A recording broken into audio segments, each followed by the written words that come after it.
আলাইকুম প্রিয় শিক্ষার্থীরা, আজকে আমি তোমাদের সাথে তৃতীয় শ্রেণীর বাংলা বইয়ের পাঠ 19 আজিকার শিশু কবিতা এবং তার অনুশীলনী নিয়ে আলোচনা করব।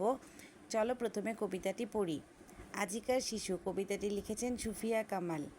আমাদের যুগে আমরা যখন খেলেছি পুতুল খেলা, তোমরা এ যুগে সেই বয়সে লেখাপড়া করো মেলা।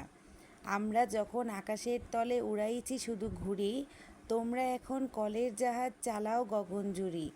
উত্তর মেরু দক্ষিণ মেরু সব তোমাদের জানা, আমরা শুনেছি সেখানে রয়েছে জিনপুরি দেও দানা। পাতালপুরীর অজানা কাহিনী তোমরা শোনাও সবে, মেরুতে মেরুতে জানা পরিচয় কেমন করিয়া হবে। তোমাদের ঘরে আলোর অভাব কভু নাহি হবে আর, আকাশ আলোক বাঁধি আনি দূর করিবে অন্ধকার। তোমরা আনিবে ফুল ও ফসল পাখি ডাকা রাঙা ভোর, জগৎ করিবে মধুময় প্রাণে প্রাণে বাঁধি প্রীতিডোর। এখানে দেখো কিছু শব্দ দেওয়া আছে, শব্দের অর্থগুলো পড়ি। গগন আকাশ, কাহিনী গল্প বা ঘটনা, মেরু পৃথিবীর প্রান্ত। অনুশীলনীতে দেখো শব্দগুলো পাঠ থেকে খুঁজে বের করে অর্থ বলি। উপরে অর্থগুলো আমরা পড়েছি। গগন আকাশ, কাহিনী গল্প বা ঘটনা, প্রীতি ভালোবাসা বা মায়া মমতা, অজানা জানা নয় এমন। 2 নাম্বার দেখো খালি জায়গায় শব্দ বসাই। ক, কোন কাহিনী শোনাতে চাও। খ, গল্পটি আমার অজানা নয়। গ, অন্ধকার কেটে গেছে আলো ফুটেছে। ঘ, সূর্য এখন মধ্য গগনে। 3 নাম্বার ঘরের ভেতর থেকে শব্দ নিয়ে খালি জায়গা পূরণ করে বাক্য বলি ও লিখি। ক, শিশুরা আকাশে ঘুড়ি ওড়াচ্ছে।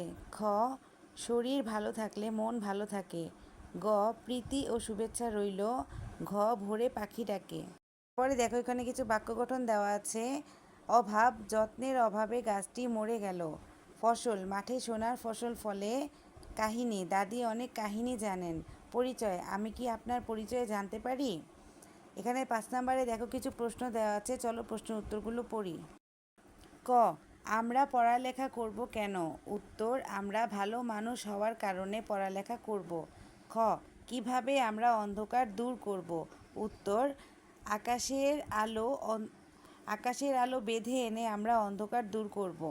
গ, পৃথিবীকে কিভাবে সুন্দর করা যায়। উত্তর, মায়া মমতা প্রীতি ভালোবাসা দিয়ে পৃথিবী সুন্দর করা যায়। এরপরে দেখো 6 নাম্বারে আগের চরণটি বলি ও লিখি। আমরা যখন আকাশের তলে উড়াইছি শুধু ঘুড়ি, তোমরা এখন কলের জাহাজ চালাও গগনজুড়ি।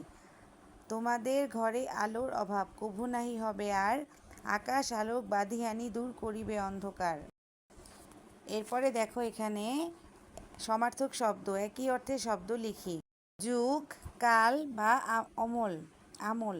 গগন, আকাশ বা আসমান। আলোক, কিরণ বা আলোক। অন্ধকার, আধার তিমির। জগৎ, পৃথিবী দুনিয়া।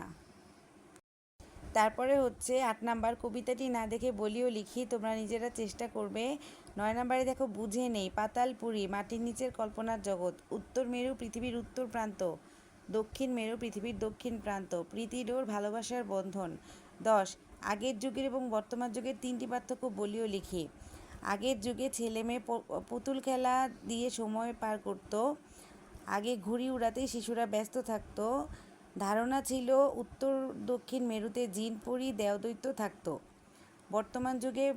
বর্তমানে পড়াশোনা করে শিশুদের বেশিরভাগ সময় কাটে।